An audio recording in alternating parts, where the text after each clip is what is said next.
6.9 FM and 1340 AM. Hopewell, Virginia. Man. First off, Happy New Year to everybody. Happy 2023. Yeah. It's the Washington Commanders post-game show. The Washington Commanders fell to the Cleveland Browns 24-10. I'm Wole, and I'm joined by my co-host Glenn. Glenn, what's good, man? Nothing much, man. Happy New Year to you, brother, Happy New man. Year, bro. Happy New Year to everybody out there that's listening or watching. And if you're a Washington Commander fan, if you're drinking, don't go drink too much because I'm not a drinker. Don't drink too much, man, because this is stressful. If you're a Commanders fan, it's obviously stressful. We'll get into that, but let's get into the particulars real quick. Subscribe to our podcast on Spotify, Stitcher, iTunes, Google Podcasts. Just search All Burgundy and go Errrything. Also tweet us at ABG_Errrything and hit us up on IG at ABG_Errrything. I like our All Burgundy and Go Errrything Facebook page. Make sure you subscribe to our All Burgundy and Go Errrything YouTube channel as well. All right, man. Like Glenn, I'm gonna let you start first. Get into it, man. I said the score of the game, man. Just your vibe, your feelings. What are your thoughts on this game, man? They make it interesting, right? My vibe on this game is not everybody want to blame Carson Wentz, right? Yeah. He is part of the problem. He is not the full problem why the Washington Commanders lost today. He is part of the problem, right? This team did not play well in the aspect of the football game. They didn't play well offensively. Defensively, they played well enough to hold Cleveland to 6 points in the first half, 3 points. But there was a lot of missed tackles. There were a lot of blown coverages. And again, Amari Cooper has been the Washington killer for years. And that's what he did again today. Deshaun Watson, as he gets the playbook down, he's looking at Flair. If you're a Cleveland Brown fan, you're kind of happy because Deshaun is moving him in the right direction. And this teammate, Cleveland may be scary next year. The Washington Commanders are moving in the wrong direction. December. All you had to do was win a game, right? Yep. Win a football game, and they have not been able to do that yet. And it hasn't been able to close. They're down the stretch, and I don't care, all you Ron Rivera fans, y'all love him. Ron Rivera does not do well down the stretch.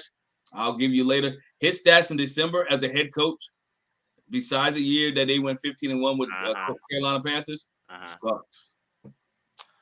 Yeah, my whole vibe on this game is that I keep it a buck. You know what I'm saying? Like I said that Carson would be doing better than Taylor Heineke, and to me it was about the same. Both inefficient play.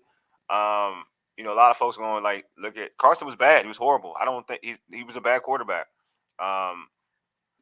If he was horrible, I'm just gonna be real with you. He was horrible, and just everything, just trying to throw the ball in the flat. He seemed like he had a rhythm in the second half after when that scoring drive, but all in all, man, he was bad, like bad, and it gets to a point. And to your point, Glenn, like it just wasn't all. It just wasn't Carson, right? It was also like the defense not making plays down the stretch. You had like Amari Cooper catching big plays. You had Deshaun Watson breaking containment, getting out there and getting some key runs. Nick Chubb was getting busy, putting work over 100 yards in this game.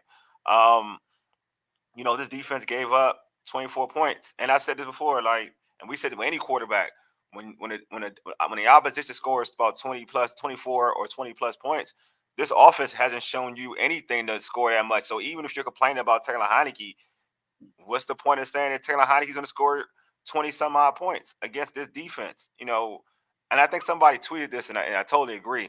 Everybody acts like the Browns are 3-12. The Browns are watching it before the game was one win better than the Browns. The Browns won 6 games. Wash only won 7 games. So it wasn't. To add to that, they won 6 games without Deshaun Watson. Yeah. So I that too. So I'm just like, yeah, you want to win this game, and Carson was bad. He was horrible. You can make the arguments definitely out there that if Heineke should have played if this is the Carson you were going to get. So I'm not going to like be all. I ain't going to double down on something, right? Like I'm not going to do that. Yeah. Like I'm going to be keeping it a buck. Like obviously, could Heineke play better than that? Yes. But has Heineke over the last 2 weeks been that good either? No. They lost 2 games in a row. They lost to the Giants, who to me was a team that they should have beaten at home, and they lost to the Niners, where again they should have lost. To be honest with you, don't matter who was quarterback on that game. So, like, they're on a 3-game losing streak. They haven't won a game in the last some odd weeks. They're in the last 4 games. They're 0-3-1. So it's not like the prior quarterback was winning games to do anything special in this stretch anyway. But um, all the quarterbacks are bad. The quarterback I wanted to play wasn't even suited. So you know what I mean. Like the guy I've been clamoring for was a rookie. So it is what it is. And folks want to come out here and go at me about Carson Wentz. I would pick Carson Wentz over Taylor Heineke, yeah, but my overall quarterback would be Howell, because when you see this type of quarterback play in Washington, it's been so atrocious that why would the argument be like, oh, we can't play the rookie? You know what I mean? But again, to your point, Glenn, I do agree with you that there's a lot of blame to go around, but it always starts with a quarterback. So It's those tough. 3 interceptions, the 2 interceptions, those 3 interceptions were bad picks. Like they were bad decisions. Yeah, the first two. Yeah, And the first two. Yeah, mhm. yeah. So The first two was terrible. First two was yeah, terrible. The third one, he's trying to make a play.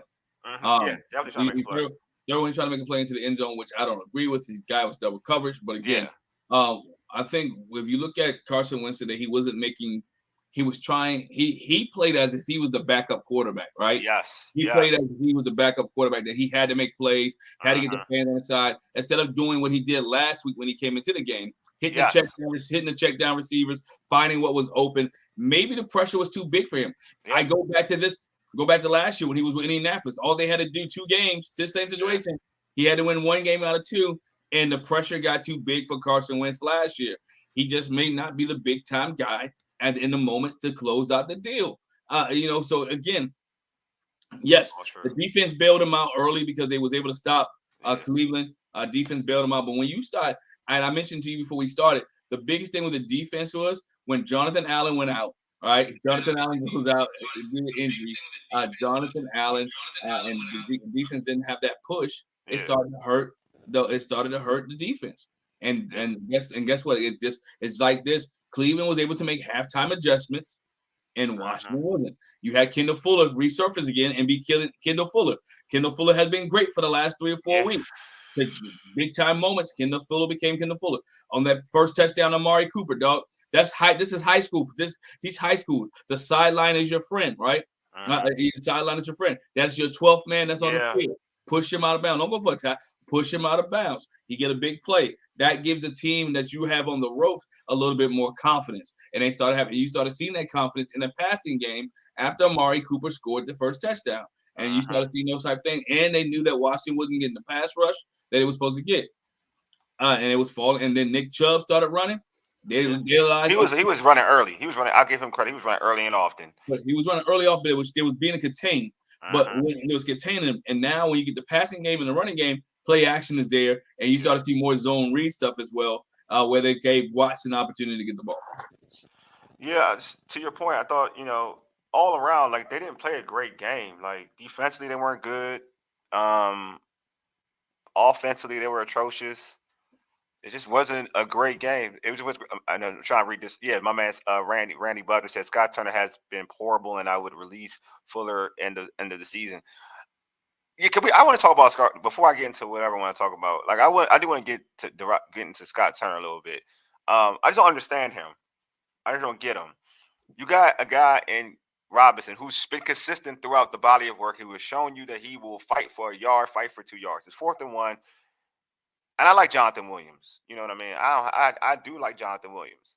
But it's 4th and 1. There's 2 problems with it. One, you're doing a toss outside, which is stupid on 4th and 1. With a speed defensive team, got speed edges and everything. So that's just a dumb play regardless. Then secondly, you don't even put your hoss in there. Like, your hoss to get you 1 yard, you go with the backup, the 3rd string running back. And this is because Gibson's hurt. He's the 3rd string running back. You go with that dude other than your hoss and Brian Robinson Jr., who at that particular point in time was leaning over getting first downs and bodying people getting I'm getting like 3-4 yards, 5 yards, and you decided to go with that route. I don't get him. I just don't understand him. Here's a difference in coordinators, right? All right, go to and you mentioned Scott Turner with the toss outside, right? Yeah. 1 yard. Here's the difference in offensive coordinators. Cleveland needed 1 yard. They took Deshaun Watson out, put Jacoby Brissett in, the bigger quarterback, and picked up the 1 yard. Yeah. That's the difference. And you want to look at it. That's the difference in offensive coordinators there because, again, they understood the value. This Washington team, I blame Ron Rivera from the head to the bottom, from the top to down. They didn't play it as this was a playoff game. Your life is on the line. This is a playoff game. You celebrated Joe Gibbs and the Hogs. You did everything. You unveiled a new mascot, Tuddy, whatever his name is. Right. This game was set up for you to whatever his name is. Yeah, right. To build a fan base and to have people behind you. Matter of fact, if you look at it, the last 3 games for the Washington Commanders have been games to put their names back in households again. And they in prime time, and they failed. They failed miserably. 2 losses to the Giants, big loss against San Francisco, fumbling the football, and then a loss today to the Cleveland Browns, a 6-9 Cleveland Brown team who's just now adjusting with a quarterback who's coming in. It's kind of unacceptable, and the team came out flat. The offense came out flat. Defense came out strong. Offensively, came out flat. That's on Scott Turner, and that's on Ron Rivera. Yeah, just Ron has the answer. Just hasn't been. He is who he is. He's a 7-win coach. That's what he is. He's a 7-win coach. And it sucks to say that as a Washington fan, but yeah, just not being prepared. And to with something you mentioned too, Glenn, that you had your opportunity to bring the fan base back. Like, you had an opportunity to really bring it back. The Giants game was essential. You lost that in prime time. After a bye, you need to, put your best foot forward, and you came up flat. The Niners, it was what it was. Like, I think pretty much everybody, if you're a football fan, you knew there was a good chance the team was going to lose to the Niners. Mm-hmm. This game against the Browns, and I said this like I said earlier, the Browns are 6-9 at the time. You know what I mean? Now they're 7-9, but the Browns aren't like Washington. No, sorry, yeah, 7-9. The Washington isn't that much better. They're not better than the Browns. Not like totally better than the Browns. You know what I mean? Like, they're 1 game better than at that time. Washington was 1 win better than the Browns. They're not. They're about even. They're as even as they can be, and they have the better quarterback in Deshaun Watson, a guy that I wanted. But just saying, it's a guy that I wanted. But to a point, it's a game you needed. Like, you needed this game, and you didn't have it, and you needed it to build a fan base, and you didn't get it. So, Coach Rivera, man, it ain't looking good, bro. And it gets to a point where I said this before, prior to the during my tweets or whatever. I think in doing another show, I said this before. I was like, man, you got to make decisions on your staff. You don't want to go. If you don't want to be the one getting fired or being gone, like, you got to make moves. You got to say, okay, my loyalty is cool, but this is it. This is it. Like, we can make excuses for Scott. We can make excuses for Scott Turner. You brought in Carson Wentz. You decided to have this quarterback room, with Taylor Heineke, whoever, Sam Howell, whoever in the past, Fitzpatrick, whatever. You decided this quarterback room. You brought these people in. So I don't want to hear you talk about quarterback, because you brought these dudes in. There are other options you could have brought in. You could have brought in other options. You decided this. So, and then so to me, if those are your quarterbacks, you're arrogant with your play caller. What I mean, that means that you feel that your play caller can make these dudes look good. Yep. He hasn't in 3 years. All right. He hasn't. The best quarterback, I guess the best quarterback to play in his system would be Alex Smith. You know what I mean? Like, a guy who went. But he's an overall number 1 pick, former overall number 1 pick. Yeah, but I mean, and on a bum leg, right? And it's a vet. Like, that's your best that's the best quarterback. That's the best in terms of performance of a quarterback in your system. So to me, it's either you gotta let a guy go, or you gotta let a guy go, or you gotta find, or go, you get an elite quarterback. And my man Dennis said it's all about execution. I think both of the offensive defense coordinators are okay. I'm like, the offense. I'll put it this way: the defense, I don't have an issue. If the argument is ever with Del Rio, I can't argue Del Rio being I could argue. I could see the argument of folks saying Del Rio should be here. Like, to me, Del Rio has had a track record. Like, his year 1, he was a top 3 defense. This year, he's a top 10 defense, right? It's a top 10-ish defense. Yeah. So he's been in the top he's been a top level. He's been a top level coordinator. His defenses have showed out. Are they underachieving to me? Do I think they can be better? Yes, I think they can be better. But the argument to me here is I can't go against Rivera because I feel like Del Rio has been effective, in his tenure here. Scott has not been effective at all, at all. And you could say talent, whatever, but in terms of track record, he has not been effective at all. Red zone has always been atrocious. Third downs has always been atrocious. He, as a play caller, has always been bad. I agree. There is some execution, but also this play design. Like I said again, you're right, execution. But when it's 4th and 1 and you run in Jonathan Williams other than Brian Robinson, that is not execution. That is bad play calling, and that's bad personnel. That is on you as the play caller. Bingo. You said the word I was going to use. That's bad personnel. You have to understand your personnel in key situations. Yeah. You have to know as offensive coordinator and be able to translate to whoever's managing the players on the field, who you want on the field, what set you want to be able to move. That is not execution. That is coaching there. You got to be able to run.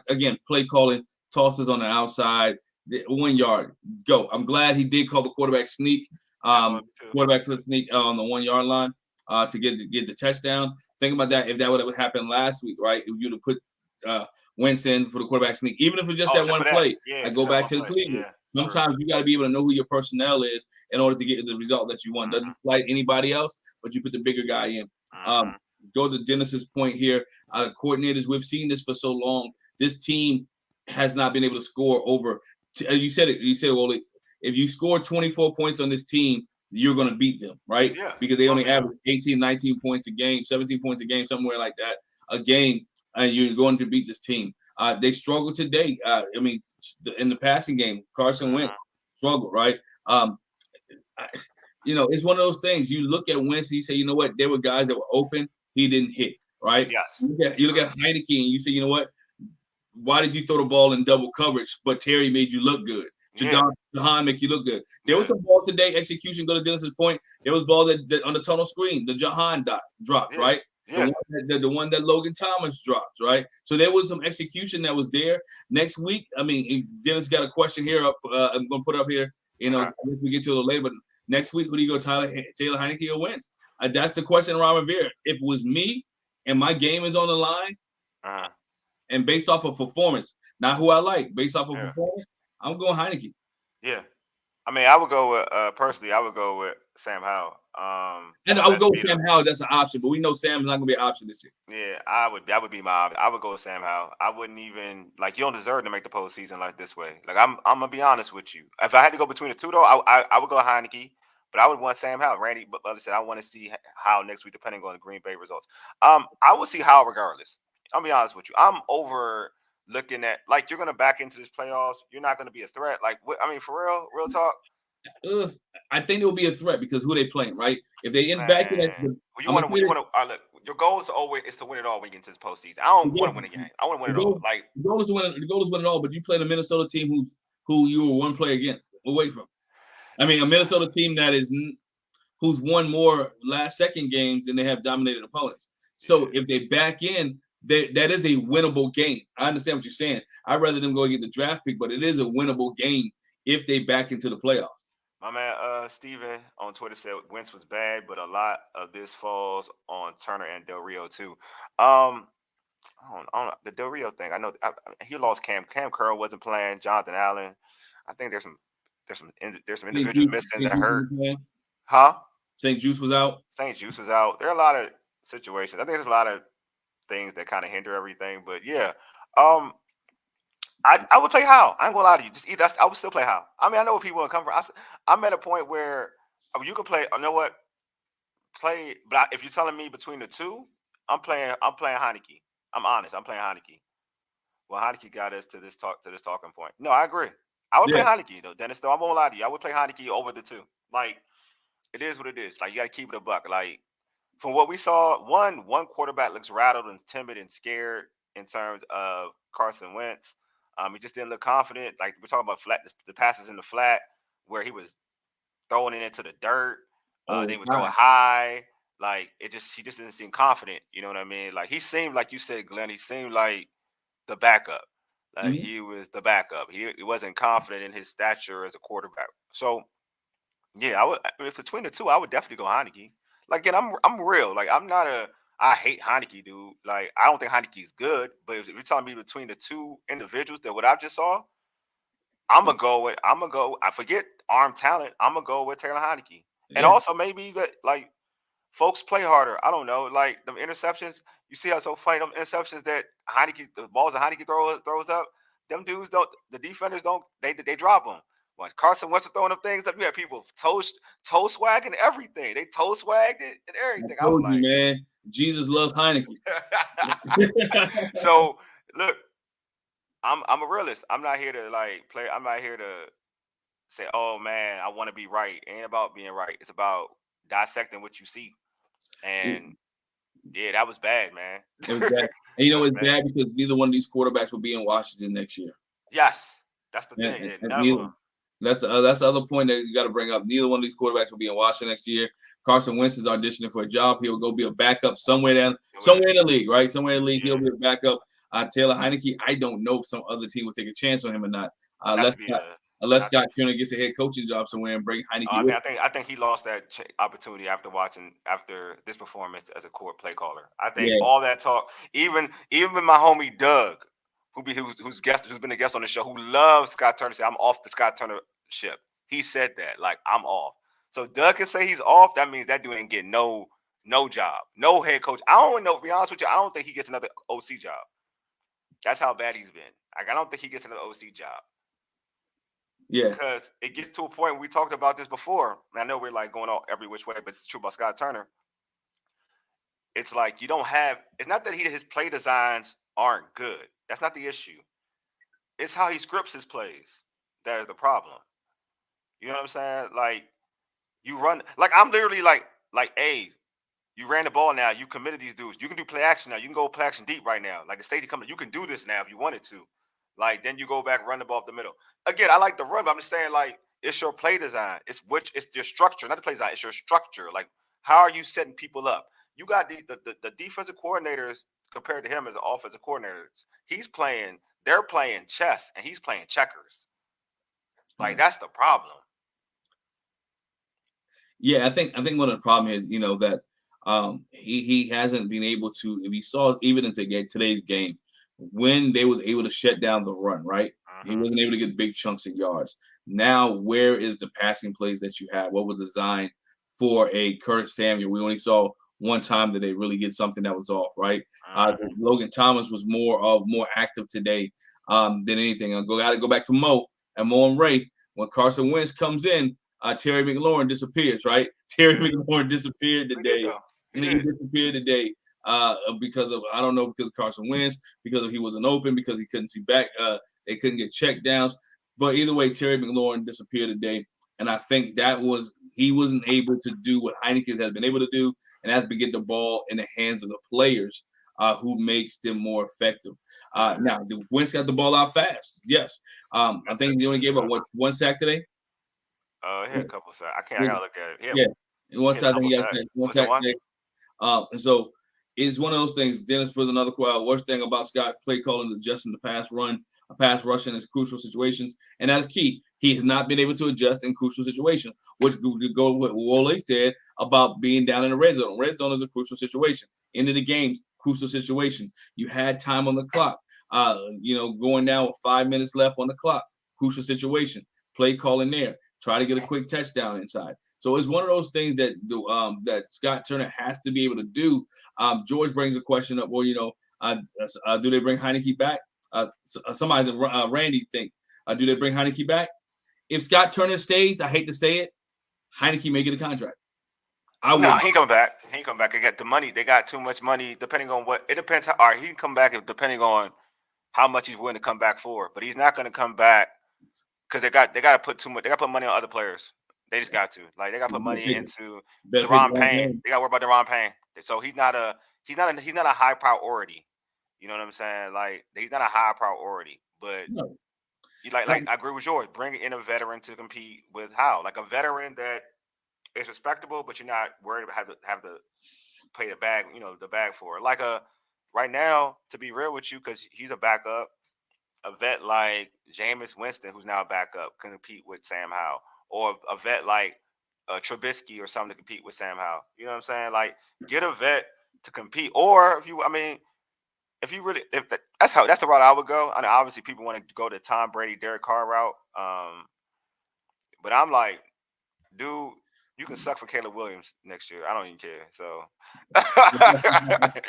you can suck for Caleb Williams. That's all of that. Look, that's my route. Like, it's time to like build this thing right, because if you keep complaining about quarterback play, then go a different route. Like, I'm sick of hearing about quarterback play. Like, I'm sick of Coach Rivera being like, "Oh, we need to get a guy." All right, well, he got this. I hate that, man. I hate because he said he got his guy, right? Analytics told him to go get his guy.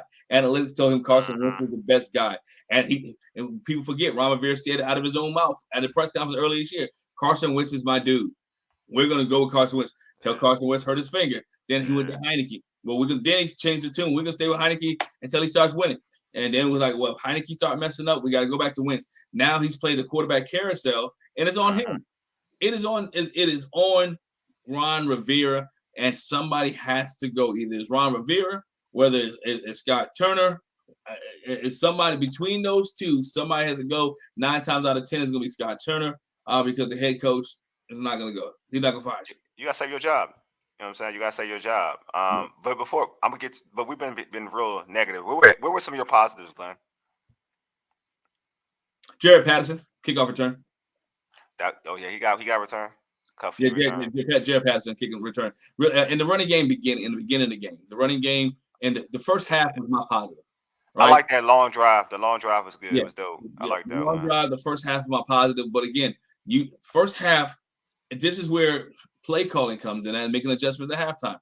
First half, you drive the ball down the field. 9 some minutes, I believe it was 11 some minutes, drive the ball down the field. You're getting the ball on the second half. You get the ball, and then you go 4 and out. It's the tale of two halves. You got to be, I want to say positive. So positive the first half. I'm going to leave that alone. We break down everything else. But positive is the first half of this team. They didn't score a lot, but defense positively was able to keep Cleveland out of the end zone, all right, and keep this game close. If you think about, I'm saying positive, sorry. No, that's cool. So I'm looking at it. So actually, the Browns had 3 sacks against Carson Wentz. They had 3. Okay. But it wasn't as much as it could have been. My positives. It's tough.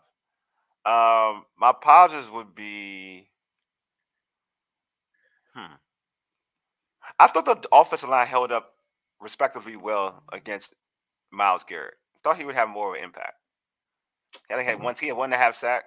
And that's when he was. I felt like he would have been. I thought he would have like a Thibodeau crazy performance. You know what I mean? So I would say I thought the offensive line held up pretty much, decently for most of the game. Another positive would be that drive to go up 7-3. That long drive. They ran the football. Carson made some big throws. I even like Scott Turner, the read option when Carson took a sprint to the end zone, but he got stopped at the 1. I like that play. Yeah. So those would be positives. Defensively, I thought Chase still looked good. Chase looked good. Yes. I know Montez had a sack, but I thought Chase looked good. So that would be a positive. Jamin played well today too. Yeah, he played okay. I thought he could have played a little better. I thought he had missed a couple tackles, but I thought he missed some tackles. Yes. He was solid. My man George said my biggest positives is that the Leafs Washington won't do something loony like give Wentz a contract extension. Yeah, I don't think we got to worry about that, George, at all. I don't think we got to worry about that. But those would be my positives. But in terms of, actually, we had this poll out there, and it's something to what Glenn's talking about. Oh, well, we talked about it. So I asked the question. I mean, our poll out there was, would this team have won with Heineke? So we have 68% says yes, and 32% said no. And this is 38 votes. We have 38 votes so far. So what do you think, Glenn? I'm asking you. Do you think this team wins if Heineke was the quarterback?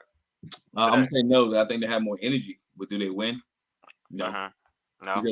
Because if this Cleveland Brown team puts up 24 points, Heineke has not put up that much this year, and that's been my, whether he's been there or not.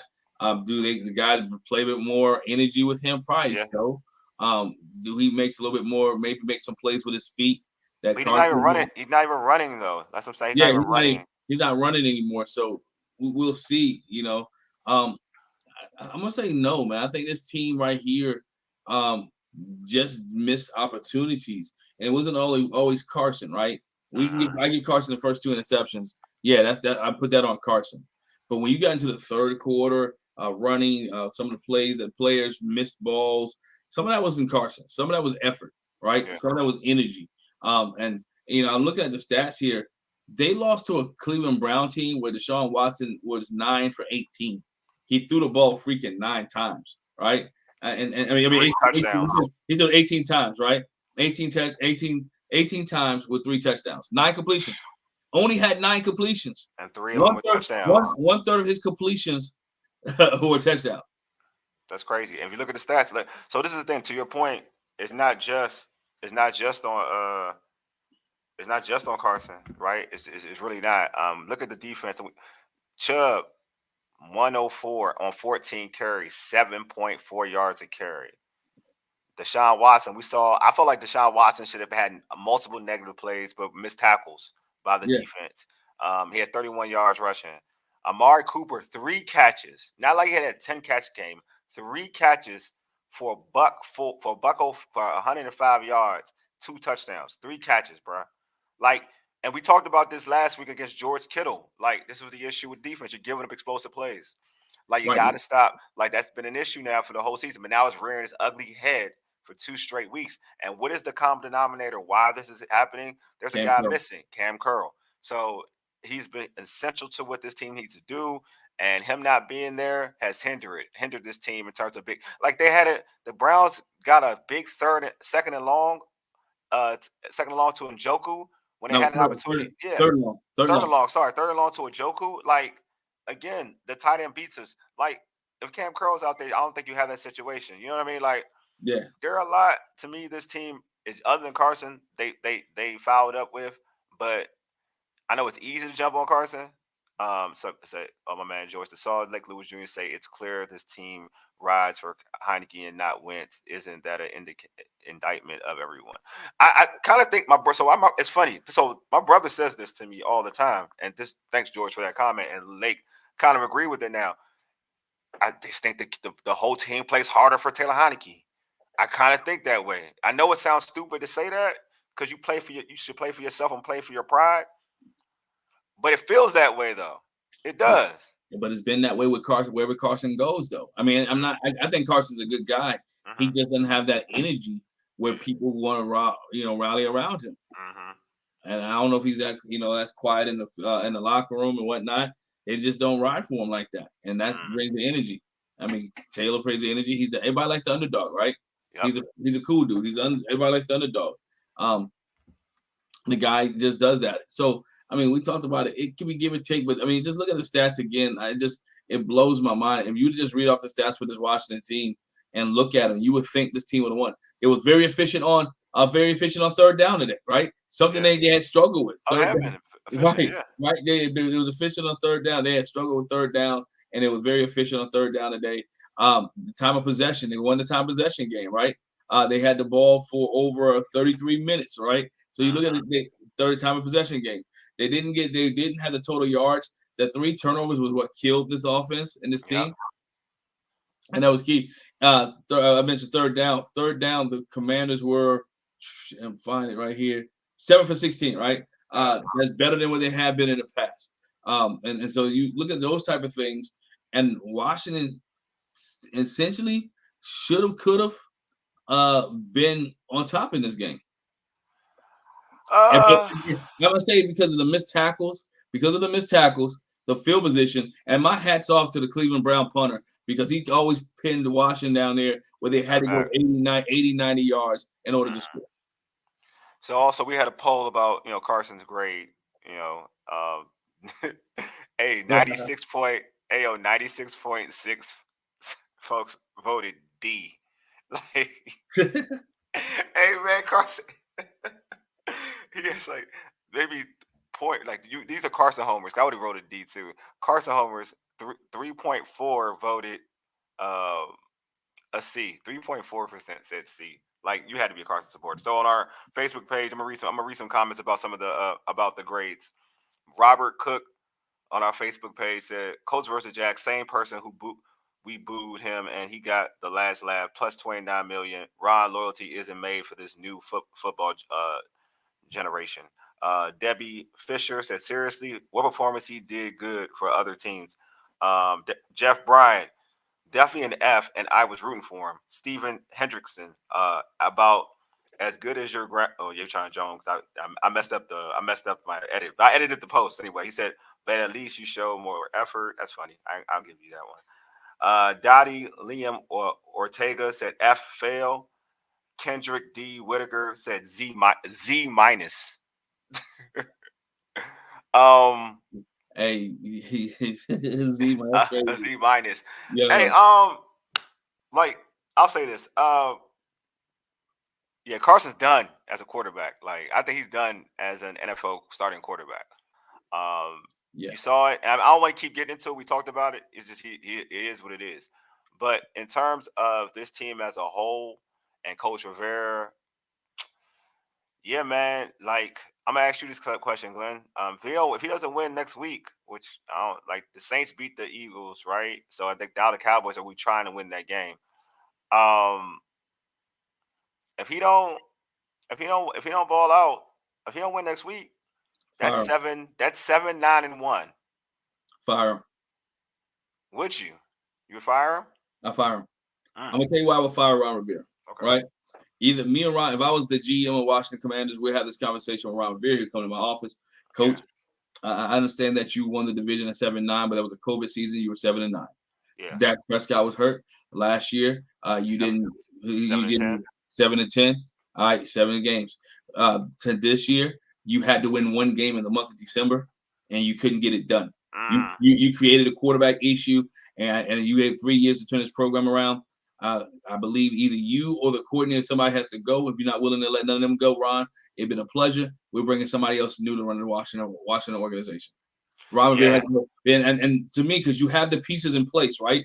Because you have the players. You have a defense that is solid. You have an offense that is solid. You're missing a quarterback. You have a running back that could be a franchise running back. You have a franchise receiver and Terry McLaurin. You have some good supporting cast with Jahan Dotson that's going to be here for a while. Curtis Samuel may be here for a while. You got your defense locked up except for Deron Payne, for which you can franchise him, right? Franchise tag him so he make him sure he comes back next year. So you have everything in place. What you're missing is a leader who can get over the hump. And what this organization has done for so long, they've hung on to some coaches that should have been gone previous years. Gruden should have been gone a year before he was gone. And so they held on to him. Ron Rivera's time in Washington, he's doing great things, but he can't get over the hump. You have to win. If you think about it, if the NFC hasn't been so bad this year, if Green Bay was where they were supposed to be at, right? If Green Bay was where they're supposed to be at, if Tampa Bay or even the Saints hadn't gotten a little bit injury or quarterback issues and been where they're supposed to be at, we're not even talking about the Washington Commanders being a playoff team. Right? We're not even talking about them being a playoff team. We're not even talking about the NFC East getting 4 teams into the playoffs.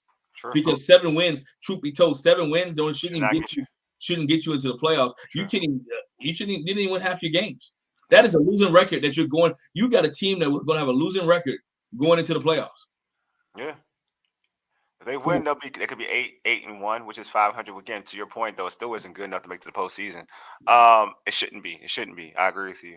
Especially if we had the opportunity to win. All you needed to win was like one game. Should beat the Giants. I know people want to ignore that game, the Giants game, because Taylor Heineke. We should have beat the Giants. The Giants. That was a Heineke game, and Carson should have had a better performance against the Browns. And to me, should have beat the Browns. I'm gonna lie. I think they should have beat the Browns. So Carson should have beat the Browns at home. I think if you have this opportunity, you're playing for something at home. You should win this game. You know what I'm saying? Like you shouldn't have this type of performance. But to me, to your point though, Glenn, it's everybody though. Like you gotta have all hands on deck. Everybody has to be great. You gotta play at a great level. And if you're under Coach Rivera's watch, to your point, Glenn, like you don't have these guys playing right. And it did too. And then to the discussion of should he be fired? I'm with you. I think the discussion should be like this with the new owner.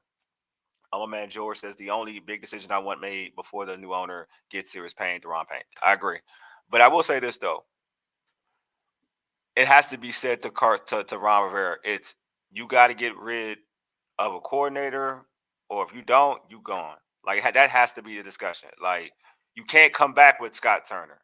Like I can, if you want to say you can't come back with both coordinators, okay, that's cool. I won't even argue that. But I will say that the argument to keep Del Rio is there. Like the argument to keep Del Rio is there. Yeah.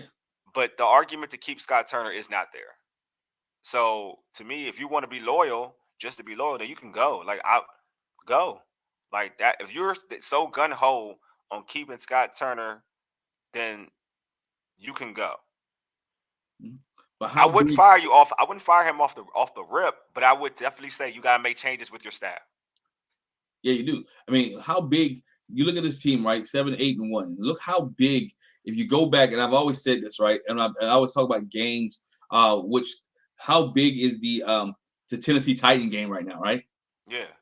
All right. How big is the Minnesota Viking game Yeah. right now, right? You look at the Viking game. How big is that game right now? How big is the game that was a 2020 tie right now? That was a big game. You had that Right? game. Those Yeah. are games that make the difference in this team being A playoff team. the playoff team or not. And Ron hasn't been able to win those big close games, right? Yeah. Somebody may out there say, "Oh, they want to Indianapolis Colts." A prayer was answered in Indianapolis. Yes. Right, Terry McLaurin answered the prayer in The Indianapolis. Detroit, the Detroit game. The Detroit game was a big loss. Detroit game was a big loss right now, right? Yeah. Lose by 9, come out there flat. So Uh-huh. again, those type things. A week 2, you on a roll. Those games, you go back and look and say, Ron, why couldn't we? And good again, as the head coach, it falls on you. It falls on you as the head coach, your staff, the players. Again, you look at it why this team wasn't motivated to play in a playoff quality game for the last 2 games. If matter of fact, you look at the last 3 games coming off a bye, because let's not forget, I want to put this in perspective, right? Coming off of a bye, right? You had to grind of 14 games in a row. The grind of playing 14 weeks. And 13 weeks. Then you go to your bye week, and the team has been flat ever since the bye. Most teams come off the bye and they go up. Washington comes off the bye and goes down. And what goes back to me, you wasn't preparing your team to go finish the last half of the season. Yeah, I don't think he was prepared. My preparation, my issue, like I'm with you about preparation, is that, and I'm gonna go back to it. Like there's obvious people that you got to take away when you play certain teams. When you play the Niners, there's no way Kittle should be beating you. Like I don't care. Like there's no way. The Giants, you had a whole bye. Playoffs, stop. No, we ain't talking about playoffs. No, we ain't talking about playoffs. We ain't talking about playoffs. Definitely not talking The about playoffs. nah. If you just joined us, we talking about what conversation should be had with Ron Rivera after the season, yeah. After the season. But we'll probably be next week. Yeah, the Giants, you had a bye prior, and you couldn't get ready for that team. You let them beat you so you had a whole week to prepare for a team that you just played, and you couldn't get that done. And now this game, Amari Cooper kills you just in the history of your organization. That he kills you. He is comfortable, and he's played similar players on this roster. Like he's played against Kendall Fuller, so he knows Kendall Fuller. So he is used to dragging Kendall Fuller, right? He is used to dragging those dudes. So you ain't prepared for this dude. Like you gotta be prepared for this dude. Like you have to be prepared for that dude, right? They're going to go to that. That's their number 1 wide receiver. It ain't Donovan Peoples Jones. It's not him. And I like it's not him. It is Amari Cooper. That is the number 1. That is who Deshaun is going to go to. And Njoku too. You know what I'm saying? And I think you did a half decent job on Njoku, but you did give it a big play. But that one, or even that he is a mobile quarterback. You're putting yourself in positions where you're going to let him easily break containment. Like it's 3rd and 8, and you're not going to have a guy in the middle to watch him. Deshaun Watson is a mobile quarterback. Right now, his legs are his biggest attribute than his arm. Yeah. If you watched him I've watched him over the last couple of weeks. I want to see how he looked. he's running more than throwing the ball efficiently. So I'll be paying attention to him running the ball. Mm-hmm. I'm not letting him get loose. And No. you know what I mean? Or not being able, like some of these Abada, like letting him go on that play when he had him sacked. Like those are plays to me. Like your mind ain't in the game, bro. Like your Right. mind ain't there. Like You there's something. finished. You You finished the finished the game. You play. played. Like you ain't there. Like that's what I'm saying to your point, Glenn. Like you gotta get your dogs ready. Like you weren't getting these dudes ready. They weren't ready. They weren't finishing. And this defense showed today when Jonathan Allen is not in that Yeah, game. that hurt. That When hurt. Jonathan Allen is not in the game, it hurts. It is a big difference. It is a big difference. Yeah, it is. The middle was kind of soft. It really was. The middle was soft. I thought Payne still tried to step up. I thought he still was trying to do his Yeah. thing. But you're right though. There's a difference. There is definitely a difference. But yeah, man. I just want to know how many fans out there want to see Sam Howell, because I do. That's the only thing that would excite me about watching this team is to see Sam Howell, because if he does do what I think he's going to do and he lights it up, I just want I want to say I told you so, because I just feel like I want him to play. I want him to start. I want him to start against the Cowboys. You know what I mean?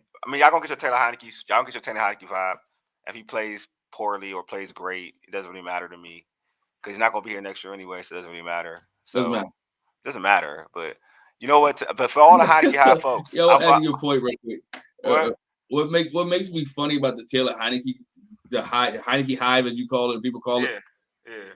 If you and I said this, I think this is a podcast last year, and we talked about it offline. Yeah. If you go back to last season, this dude, had the team 7-10, whatever case may be. Yeah. The team is changing their name, right? Yeah. Changing the uniforms. And I'm gonna show you how much invested the team was in this guy. He was never on any of the promo stuff.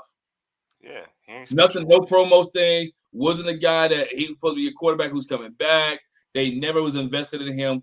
How do you think this organization can be invested in a guy where they were never invested in him in the first place? And all of a sudden now they're gonna be invested in him because he won a couple games. And let's be mindful and I went to the list earlier. Some of the games he won were lucky games. Look, man, I'm not gonna even like Glenn. I'm with you on the games he won, but the folks they see what they see.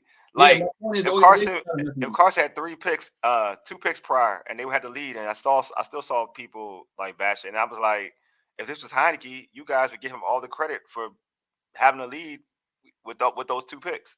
Yeah, but it is what it is. At the end of the day, he lost. So Heineke. Would he have won this game? I'm with you. I don't think he would have won the game, but it's better. To me, it's a better performance than what we saw. You know what I mean? It's a better performance than what we saw. Like I will give the Heineke Hive that. Like it was a better. Like I've seen Heineke more confident than what I saw with Carson Wentz. I don't care about the arm strength. There's a confidence thing.